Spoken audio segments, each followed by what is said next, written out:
sounds like it's raining out, but it's not. It's just we had a couple days ago we had a pretty bad ice storm, and it coated all the trees with ice, and it's a fairly nice day today, and it's starting to melt off, so it sounds like it's raining. I woke up this morning thinking it was raining, but as you can see, the sun's out. I don't know if you can hear it or not, but it just sounds like it's raining down here in the woods. But anyway, going to be starting part 3 of the crappie fishing today. Crappie fishing, I can tell where I want to be, but crappie carving. But I'm going to start on I'm going to be doing a little bit of gill detail work around the head and some finish sanding, and I'm also going to be showing you a little bit of a new tool that I'm excited about that I've learned how to make, and I'm going to show you how to make that. And so let's get started. Okay, so what I'm going to be duplicating or making is these little Scotch Brite sanding pads. Dremel makes these, and it's just a little pad that goes on the end of this mandrel. They work really well, but they don't last long. I mean, this is a new one, and in one project you can wear it down to nothing. So, and they're fairly expensive for what they are. You buy a box of 4 or 5, and they're like $1 a piece. So, and they don't last. So what I'm going to be making is a bigger version. That's this. And what I've done was, let me take this apart here. This is just a sanding disc mandrel.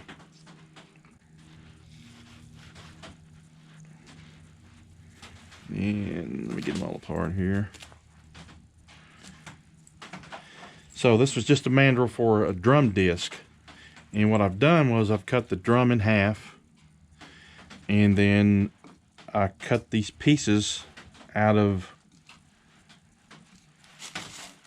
Scotch Brite pad, and then they go on, and it makes a bigger version. But what I've done, I've done these, and they're small. They need to be bigger. So what I've done was I made a tool. This is just an exhaust pipe coupler that you can get at any hardware store or any car part store. And I sharpened the edge of it. And then if you can look real close, you can see that it's been serrated. But this was too small, so this end I think is going to be work better for me. This was 1.5 inches, and this is a 2 inch.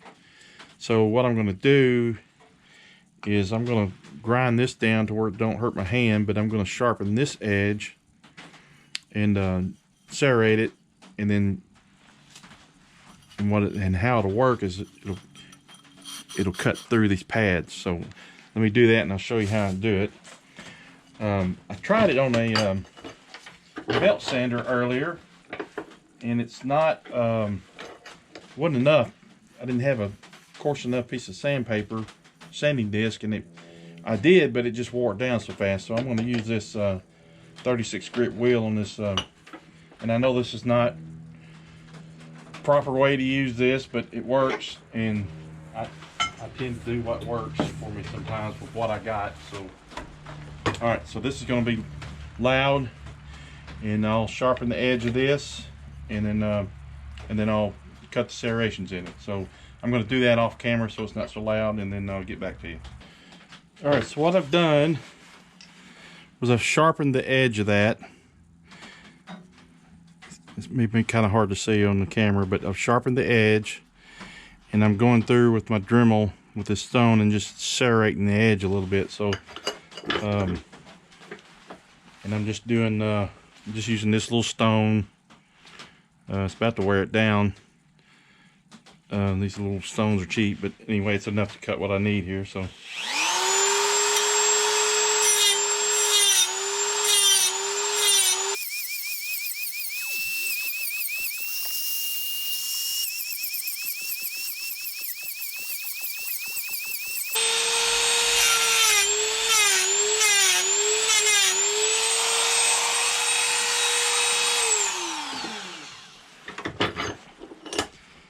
So I've just serrated the edge of it. And then what I do is I take these pads. You can see where I already cut this one. But I use a stack of them so I can go down through and not cut into my hand. But you start twisting it in there.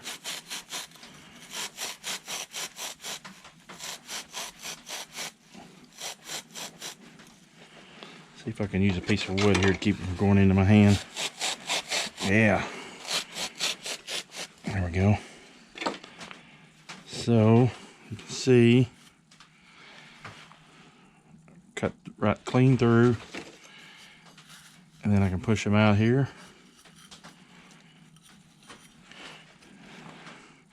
And then I have sanding pads. So what I need to do now is drill holes through these, and I need to get them I need to get it as centered as I can so that it's not off balance. But I'll show you a trick for balancing them also. So I'm just gonna put these in here. I'm just gonna eyeball where the center is. Put them in a vise here.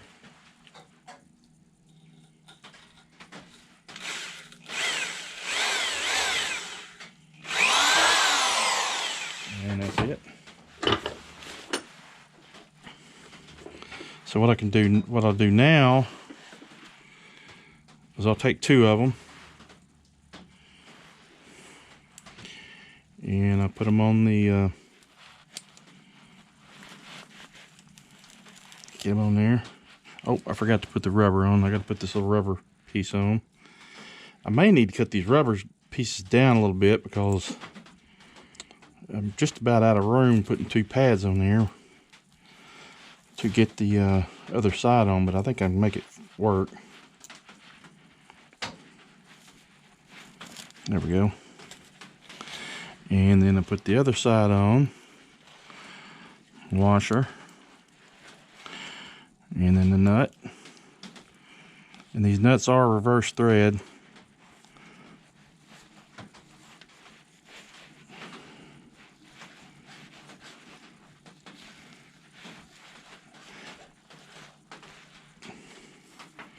And tighten it down, and then you have a monster version. So, and I'm going to try this out here in a little bit. I'll show you how it works and show you how to level it out or balance it out. And I've got the coarse 3M pads, and these are 3M. And then I have a finer grit, and I don't remember what grit they are. But this one is coarse and this is a little bit finer, so that'll be good for doing really polishing fine work. But my little tool here is going to work out fine. Like I say, I think I paid $4 for that at AutoZone. So and they're different sizes. And so what I'm going to be doing here now is I came out off camera and started some gill detail. I had to come back. Actually, I did this on camera, but I had to come back and because it was just a little bit out of, I don't know if I can get that to show up or not. But this gill came back a little bit farther than this side. So what I'm going to do is I've marked it already. So I need to take it back about 1/4 of an inch or so to make it line up with this side. There's also a little bit on this side that I need to take down. This was a little too far back. So I'm going to take this down here. And then I'm going to put a little more gill flare relief under here. So, but I'm going to be working on details. I may work on some of the inside of the mouth today. I'm going to work on some of the tail. And then I'll do a little bit of sanding with the new tool. So let me get set up on the porch for that, and I'll be right back.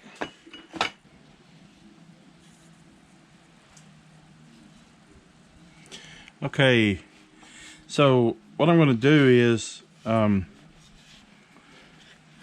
redrawn my gill lines here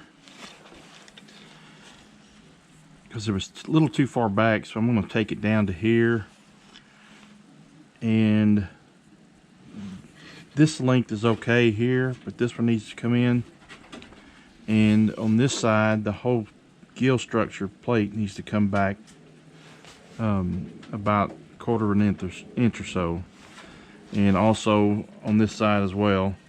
So, and then I'm going to be working on some of the details of the lower jaw, and probably be working on some of the start shaping up the tail a little bit more, and then I'll do some sanding with the new tool that I just made to show you how well it works. I did a little bit off camera and it's going to work really well.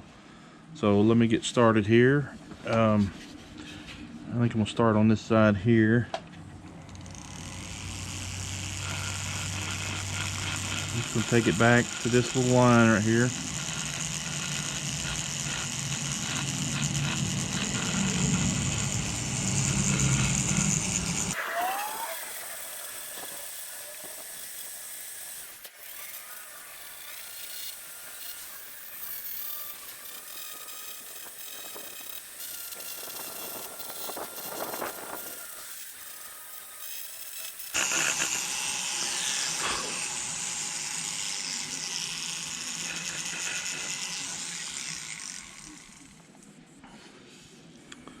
Alright, that's got it back where it needs to go, and I'll smooth all that out here in a second.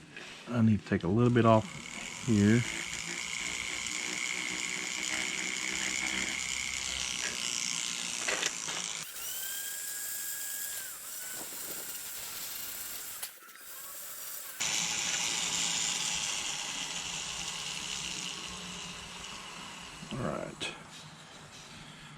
Alright, so I got that taken back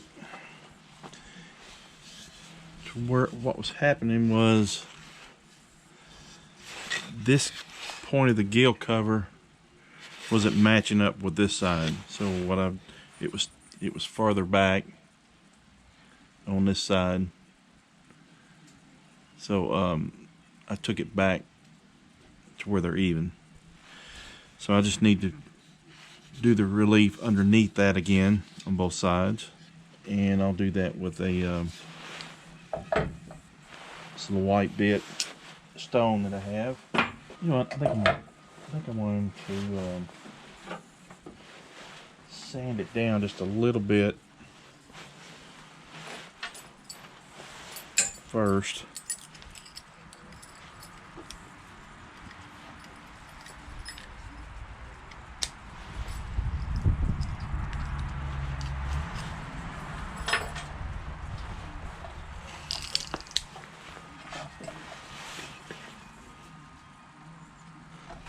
This pad it's kind of like a Scotch Brite pad, only it's harder, more rigid.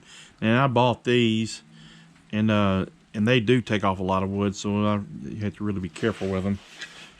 Just go slow and easy on them.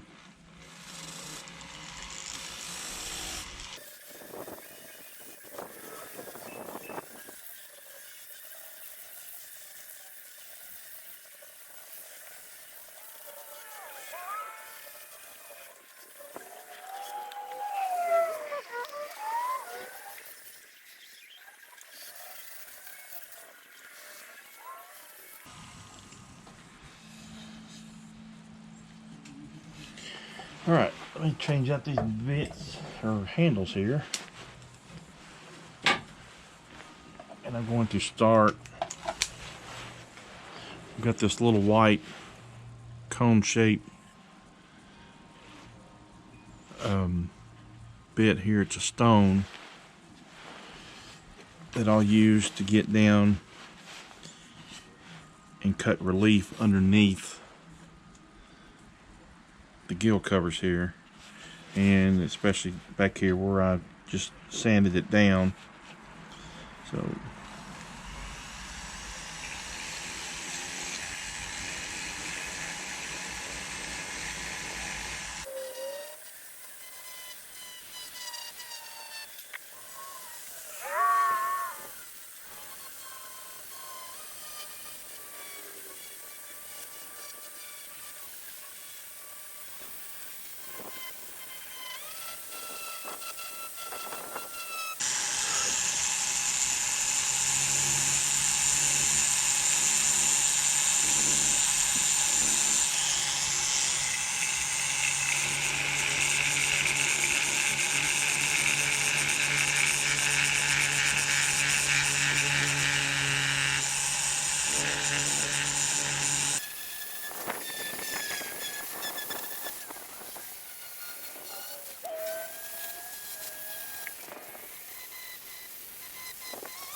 All right.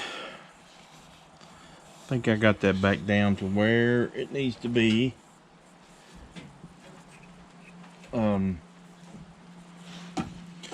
Just need to go in now and smooth out some of the edges here.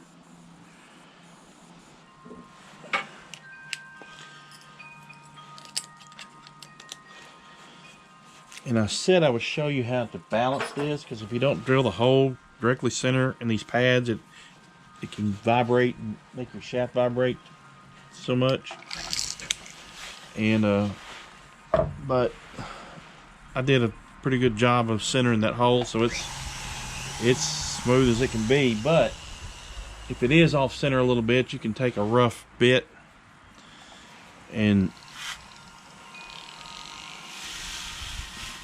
just kind of use that rough bit to sand it down. Or actually, I don't know if it would really be sanding it down.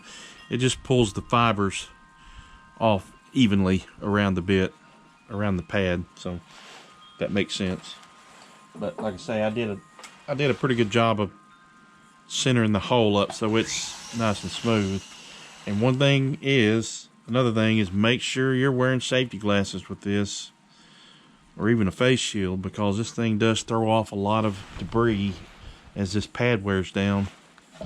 So it can get on you pretty quick. So let me take this down here a little bit and see what it does.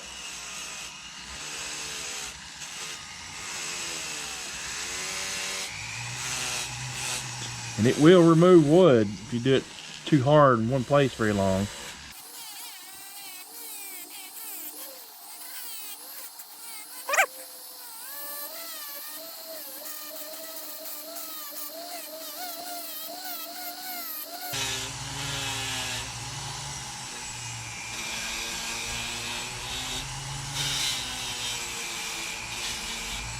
That's going to take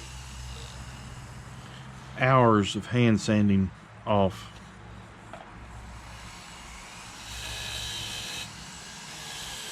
It really does well on taking the wood down.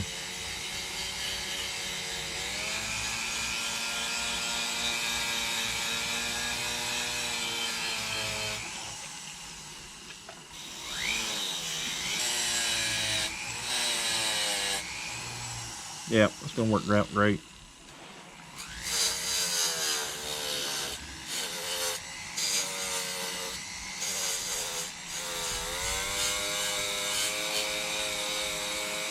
And it will take off some wood too, so you got to be careful on that.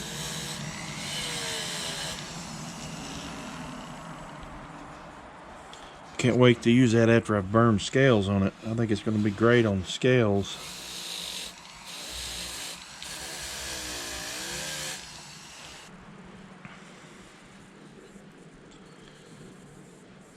Alright, so I'm just trying it out a little bit. I think it's going to work great on using this as a...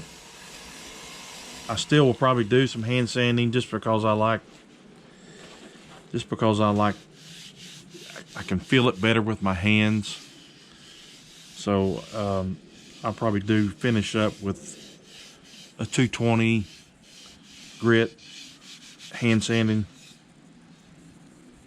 But this will take, as far as getting the bulk off, this is going to be great.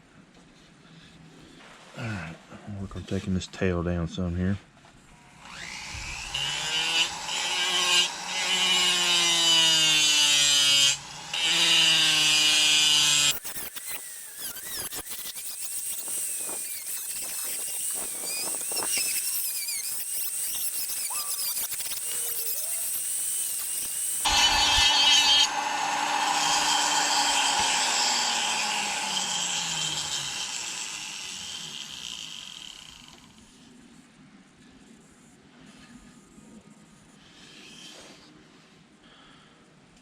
Alright, I'm going to work some inside the mouth. Since it's so tight, I'm not going to show that on camera. I'll try to show a before here and then an after. And that way I'm not just sitting here grinding away at something you can't see. So, but I'll try to show you that. I did show a little bit me grinding this, but I really need to get up close, and it's going to be hard to see with the camera. So I'm going to stop it there and come back in a minute with the finished work for today. I think I'm at a stopping point for today. It's starting to get a little chilly out here, but overall I'm happy with the progress so far. What I'll do is I'll set on it for a couple days and kind of study it and compare it with some reference photos. I may come in and do just a little bit of refinishing, touch-up work on the gills. Worked on the mouth today. You can see, I think you can, yeah, you can see a little bit of the gullet in there, and a little bit of the gill raker detail, which I need to touch up a little bit, and as well as some other details inside the mouth. Carve a tongue that'll get it epoxied in and blend it in with some epoxy sculpt. But again, overall I'm happy with the overall progress on it. And I've said this before, if y'all have any suggestions, I'm open to any suggestions you may have. Feel free to leave them in the comment section below. Give me a thumbs up, subscribe if you haven't. I'd appreciate that as well. But I'm going to stop there, and I appreciate y'all watching, and be watching for part 4.